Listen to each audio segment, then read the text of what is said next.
हाँ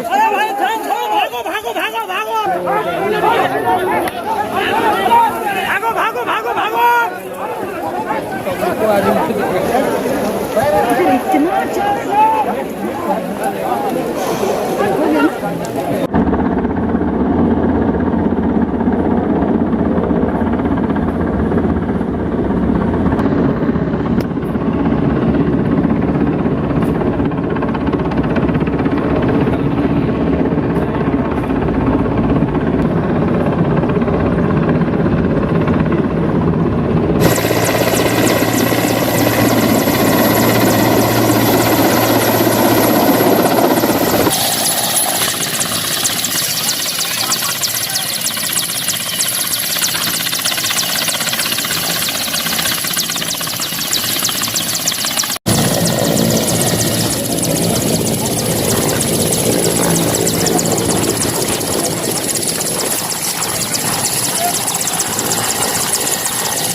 बचवा को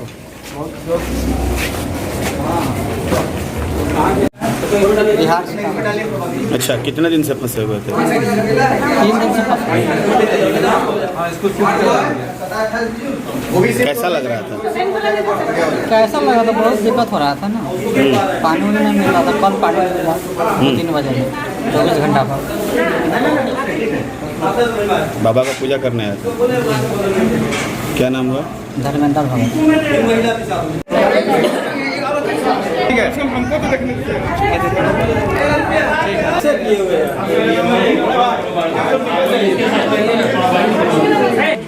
नाम मतलब लिख लेंगे तब वो फोटो ले लीजिएगा। चोट लगा ना,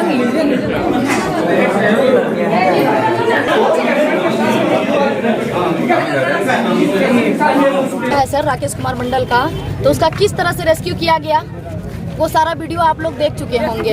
ठीक है ना, उसको सेफ्टी बेल्ट अच्छा से नहीं बांधा, जिस वजह से वो खाई में गिर गया। तो ये किसकी गलती है सर? उसके बाद भी आज तक कोई सरकार का एक मंत्री या कोई भी अफसर कल से लेके आज तक एक बार भी हम लोग के परिवार से मिलने नहीं आया, ना ही कोई सिंपैथी फोन से भी दिया गया है। अब आप बताइए हम लोग क्या करें, क्या करें हम लोग? हमारा बस एक ही डिमांड है, जो टीम रेस्क्यू कर रहा था, हम सब पे सवाल नहीं उठाएंगे, सारे नेता मंत्री किसी पे नहीं सवाल उठा रहे। जो रेस्क्यू टीम इसको रेस्क्यू कर रहा था, जिसकी लापरवाही से इसका हत्या हुआ है, उसको कोर्ट मार्शल कीजिए और उस पर कानूनी कार्रवाई कीजिए। और दूसरा, जो उचित मुआवजा होता है, उसकी वाइफ को नौकरी देना है। बस यही हम लोग का मांग है। छोटा छोटा 2 बच्चा है सर, कोई नहीं है इसके घर में कमाने वाला। जवानों ने अपनी पूरी ताकत लगाई। मैं ये मानता हूं कि यदि इस देश में प्रधानमंत्री मोदी जी नहीं होते और मेरी बातचीत सीधी गृह मंत्री अमित शाह जी से नहीं हुई होती, तो शायद ये बड़ा हादसा ऐसा था जिसमें कि हम कई एक लोगों का जान नहीं बचा पाते। लापरवाही किस स्तर करना चाहिए? सबसे पहले तो जिला उपायुक्त को सस्पेंड करके डिसमिस करना चाहिए। सबसे पहले तो जिला उपायुक्त की जो डिजास्टर यदि हो गया तो उसको छुपाने का जो है 2.5-3 घंटे तक जो उस आदमी ने निकृष्ट कार्य किया है, उसके पहले उसका डिसमिसल होना है। क्योंकि ड्यूरिंग जो 2 हादसे कल और आज जो हुआ, अगर नीट होता तो शायद कहीं ये बलिदान हो जाएगा। देखिए, आप भारतीय सेना और भारतीय वायुसेना के किसी भी ऑपरेशन के ऊपर जो है, मैं ये कहता हूँ कि उन्होंने अपना जान जोखिम में लिया और माननीय गृह मंत्री जी लगातार उसको मॉनिटर करते रहे। मैं उसके बारे में कोई बात नहीं करता, मैं केवल ये बात कर रहा हूँ कि जो देरी हुई, जो 3-4 घंटे इन्होंने अपने मुख्य सचिव तक को नहीं बताया। मुख्य सचिव को मैंने शाम 6 बजे, मैं ऑन रिकॉर्ड आपको कह रहा हूँ कि शाम 6 बजे मैंने मुख्य सचिव को ये सूचना दी है। जब मैंने कि माननीय गृह मंत्री जी को 5:30 बजे सूचना दी, तो मुझे लगा कि मुख्य सचिव को सूचना देना है, तो मैंने दिया है। तो ये जो निकृष्टतम काम है, इसके ऊपर जो है, उसके ऊपर हत्या का मुकदमा डीसी के ऊपर। 2019 में इसका एग्रीमेंट खत्म हुआ। 3 साल से ये बिना एग्रीमेंट के चल रहा है। कस्टोडियन उपायुक्त होते हैं, उनको जवाब देना चाहिए कि उनके इलाके में अवैध तरीके से जो है कोई रोप वे कैसे चल रहा है। और ये बयान मैं इसीलिए कह रहा हूँ कि झारखंड टूरिज्म डेवलपमेंट कॉरपोरेशन के जो एमडी हैं राहुल सिन्हा साहब ने आज खुलेआम ये बयान दिया है कि उसका जो है पूरा हो गया था, एग्रीमेंट था ही नहीं उसके साथ। उनके एग्रीमेंट के बाद मैं आपको कह रहा हूँ, मतलब उनके बयान को ही मैं पुष्टि कर रहा हूँ, मैं कोई नई बात आपको नहीं बता रहा हूँ। दूसरा, ये कितनी बार कलकत्ता दौरा किए, कौन कौन इनको रुकवाते हैं, इसके बारे में उनको पब्लिकली बताना चाहिए। किसके हवाई जहाज का टिकट लेते हैं ये भी उनको बताना चाहिए।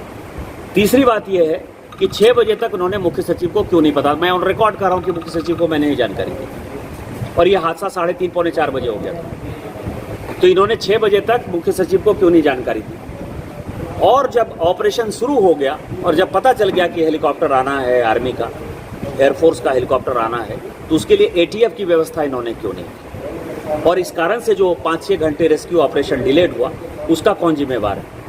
इसलिए उपायुक्त के ऊपर 302 का मुकदमा होना चाहिए, हेमंत सोरेन को इस्तीफा देना चाहिए। और हेमंत सोरेन जी में यदि थोड़ी सी भी कटसी है और जनता के प्रति थोड़ी भी सिंपैथी है तो इस केस को CBI को रेफर करना चाहिए।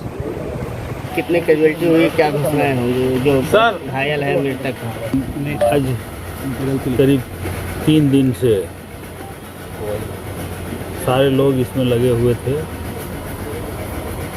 एयरफोर्स, NDRF, आर्मी, जिला प्रशासन, और सबसे खास बात यह है कि मुख्यमंत्री, माननीय मुख्यमंत्री हर आधे घंटे में अप टू डेट लेते थे कि क्या हो रहा है, क्या नहीं हो रहा है। और सफल आप कह सकते हैं 48 लोग फंसे थे, जिसमें 2 को हम लोग बचा नहीं सके। बाई मिस्टेक बोलिए या जो भी है कारण है, वहाँ रोपवे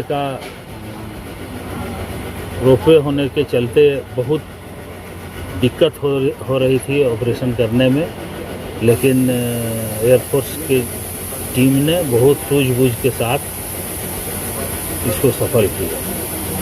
सर कौन लोग दोषी? आज 4 बजे इसका बैठक है, 4 बजे बैठक होगी। अब पहला स्टेप जो जान बचाने का था वो चीज़ हम लोग सबको जितना हो, मैंने समझिए कि 48 में 2 को हम लोग नहीं बचा सके, 46 को बचा लिए। ये बहुत बड़ी कामयाबी है सरकार की।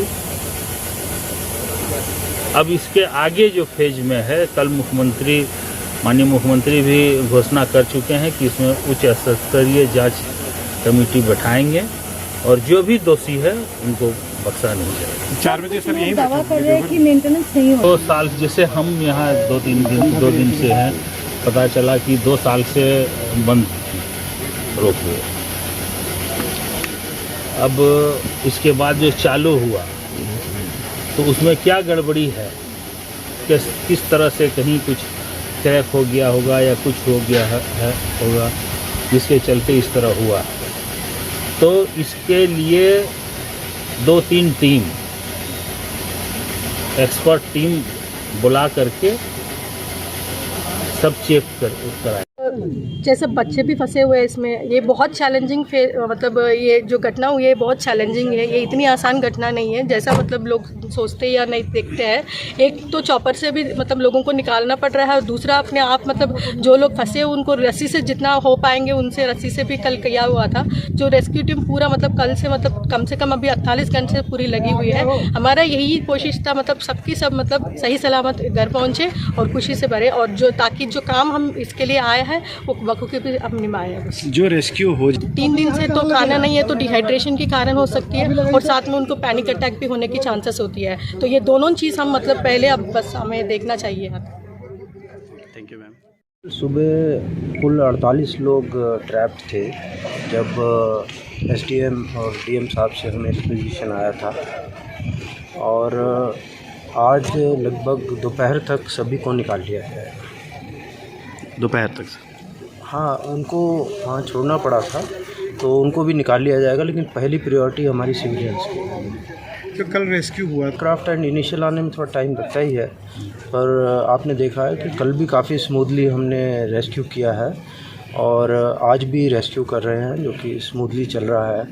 कई ट्रॉलीज़ की जो पोजीशन है वो थोड़ी डिफ़िकल्ट होती है, जो ख़ास एंगल पे है, तो उसमें थोड़ा ज़्यादा टाइम लगता है, लेकिन बाकी रेस्क्यू ठीक तरीके से चल रहा है। कल जो सर बारे में जो है डिटेल ये विषय है विवेचना का, और उसमें लगभग वो एयरक्राफ्ट तक पहुंच गए थे, उसके ऊपर चढ़ते हुए शायद वो थोड़ा पैनिक कर गए, या क्योंकि एक जो ट्रैप्ड सिविलियन है वो भी 48 घंटे से 36 घंटे से बिना पानी के बिना खाने के है, तो इस स्थिति में थोड़ा रहता है। Thank you sir.